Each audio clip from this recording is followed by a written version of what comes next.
Hello, everyone, and thank you for joining my presentation today. To start us off, I wanted to focus on something really simple. When we talk about aging services, we usually imagine a pretty narrow picture of who older adults are supposed to be. And those old templates have never reflected the lives of LGBTQIA plus elders.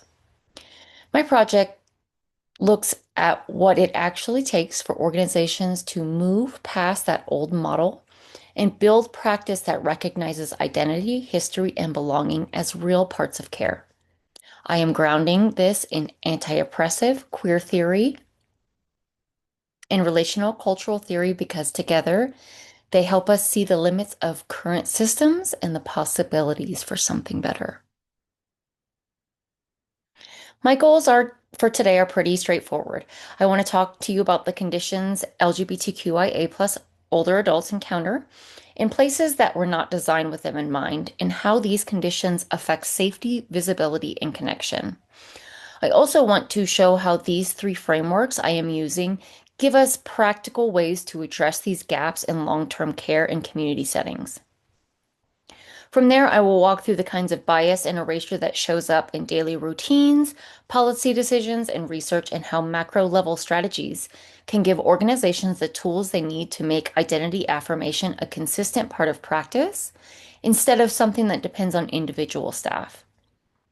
By the end, my hope is that you can see how much the research supports a framework that strengthens the actual conditions of queer elders and how they move through these systems rather than offering symbolic inclusion.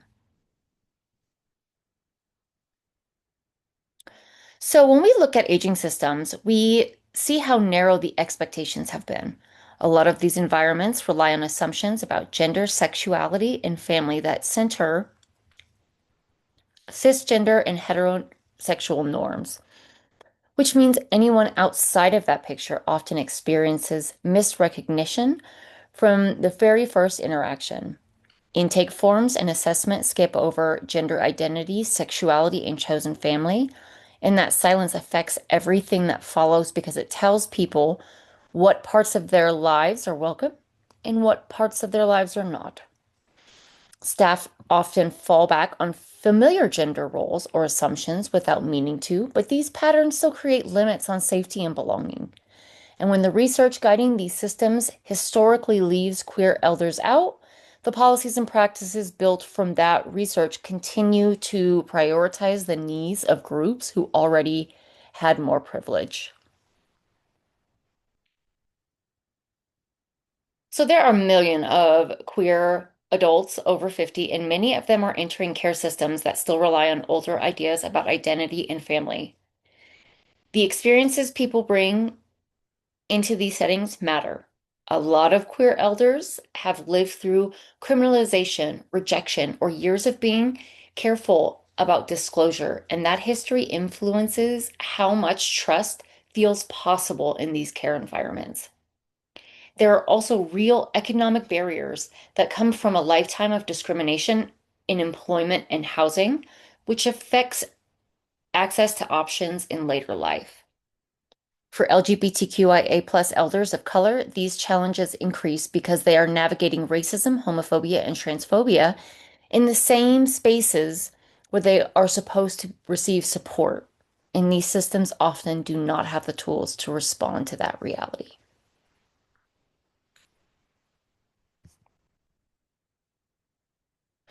So when we zoom out and look at the bigger picture, it becomes really clear that what LGBTQIA plus elders encounter in care settings is tied to decisions that were made long before they ever entered the building. Policies, funding priorities, and old assumptions about what family is supposed to look like end up guiding how organizations handle identity, relationships, and safety. Strengthening intake processes, rewriting forms, and creating accountability systems might sound like small administrative tasks, but they actually shift recognition and belonging from something that depends on one staff person to something that lives within the entire structure of the organization. Policy level decisions matter because they influence whether chosen family is taken seriously, whether housing feels safe, and whether services reflect the histories and realities of people across race, class, gender, and ability. Long-term care changes only happen when organizations commit to weaving anti-oppressive practice, queer theory, and relational responsibility into everyday decision making. This project is trying to offer small tools that make the kind of change realistic and measurable instead of symbolic. One of the core issues in care settings is that people often do not see what is missing. When identity never comes up during intake or early conversations, it gives residents information about what environments expect and who it understands as belonging here. Leaving out gender identity, sexuality, and their chosen family removes the possibility of accurate care planning, and it also removes the opportunity for them to trust. Research practices mirror these gaps, which means the data informing programs and policies continue to leave queer elders out. When the evidence base is incomplete, the system built from it end up reinforcing invisibility and weakening the conditionings needed for informed, affirming support.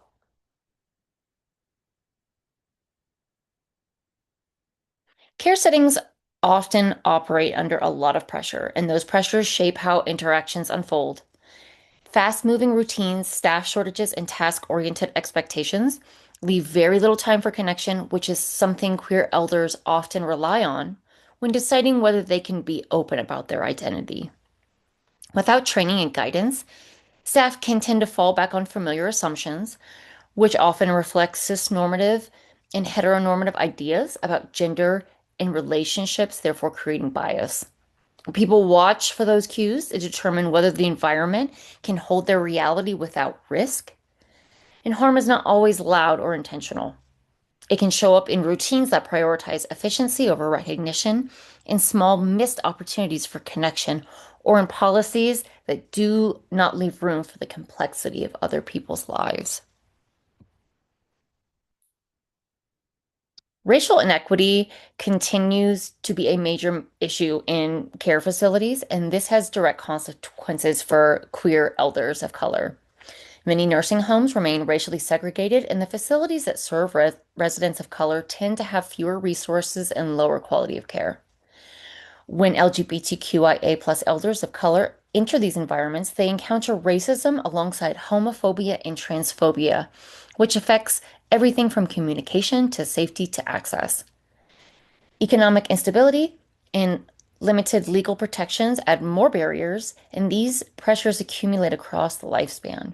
When multiple forms of discrimination operate at the same time, residents face obstacles at nearly every point in the process, from administration decisions to the ability to make challenge to the ability to challenge harmful practices.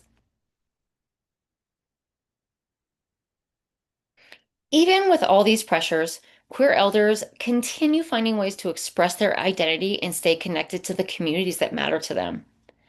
Decisions like how someone arranges their room, what personal items they keep in view, and who they choose to build relationships with become ways of staying grounded in who they are. Many people continue adjusting or reclaiming their gender expression later in life, which challenges the idea that identity becomes fixed as people age. Chosen family and community support remains central because they offer safety, affirmation, and a sense of belonging that many formal systems have not consistently provided. These everyday acts of persistence shows that queer age carries possibility and agency, even when systems place limits on autonomy. When we think about what needs to shift in practice, it really starts with treating identity affirmation as a basic component of safety. Using accurate names, pronouns, and relationships should not depend on individual staff choice. It should be part of the routine and built into the system itself. Relational connection matters because many queer elders have moved through the years of disconnection or caution, and small, consistent efforts from providers can help create more possibilities of trust. At the organizational level, we need more than one-time trainings. We need supervision practices, policies, and documentation that match the realities of queer elders rather than the assumptions of traditional models. At the macro level, protections like non-discrimination, chosen family recognition, and access to affirming housing create the stability needed for meaningful change. The goal is to make care environments accountable to identity rather than dependent on the comfort level of individual staff. In closing, what stands out to me the most in this work is how much queer elders continue to hold onto their identities and relationships even when the systems around them do not make that easy. People find ways to build connection, assert autonomy, and stay grounded in who they are, and that deserves a system that can meet them with recognition rather than silence. Affirming care should not be optional or something that happens only when the right staff person is working. It should be built into these routines, policies, and the overall culture of every environment. This project is one effort to move towards the kind of consistency by offering tools and approaches that organizations can actually use. If we want LGBTQIA plus elders to age with safety, autonomy, and belonging, these structural shifts are a part of the work. For our discussion, I wanted to offer a few questions that help us think more broadly about aging.